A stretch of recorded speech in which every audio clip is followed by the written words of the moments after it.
Biology Form 4 Chapter 2 Crash Course. So starting up multicellular organism, you have the cell that is formed into a tissue, a group of cell, a group of single type of cell from one tissue, and then a group of tissue formed into an organ when they're arranged in specific ways. Now these a few different type of organ that has its own specific function gathered up together to run a system. That's why we call this a system: digestive system, blood circulatory system. So now moving on, we have tissue, which firstly you have the epithelial tissue.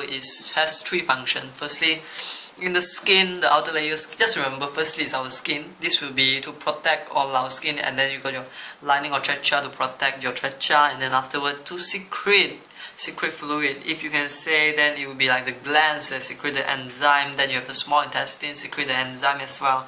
Then absorbing, this will be alveoli, where it is involved in the exchange of gases. Okay, so afterward you have the second type of tissue that you need to remember, which is muscle tissue, which you have three of them. First one is move, where it controls all the involuntary movements. So for example, later on you will learn about vasoconstriction, which is to use to vasoconstriction and vasodilation, which vasoconstriction is like the muscle around your hand that constrict.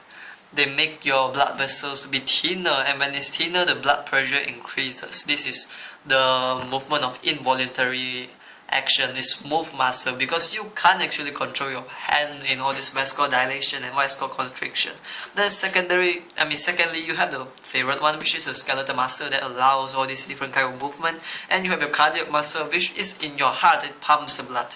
Now afterward, you have the nerve tissue, which actually sends the nerve impulses. We will learn in further detail later on in Form 5. Then afterward, we have connective tissue. Connective tissue is basically every single other tissue that you can think of. It's like the bone tissue, the tendon, which connects your muscle to bone, and ligament that's like bone to bone. Now you see, tendon is like in the bird, for a bird they need their muscle to pull their wing, that is like a bone. So that tendon is the muscle connecting the muscle to the bone. If the tendon is broken, then the bone will not be able to pull down, because there's like no connection between the muscle and then the wing. Yep. So afterward, you have your ligament that is like just strengthening the structure. It's like in between all this joint, you have a ligament connecting it. Then after, you have your blood, you have your lymph nodes, and you have your fat cells as well. All these are connective tissue. Just when you can't think of what that is a connective tissue.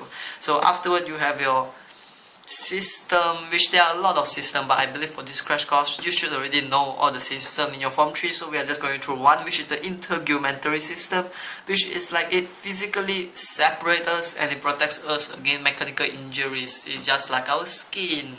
Yep, that's it.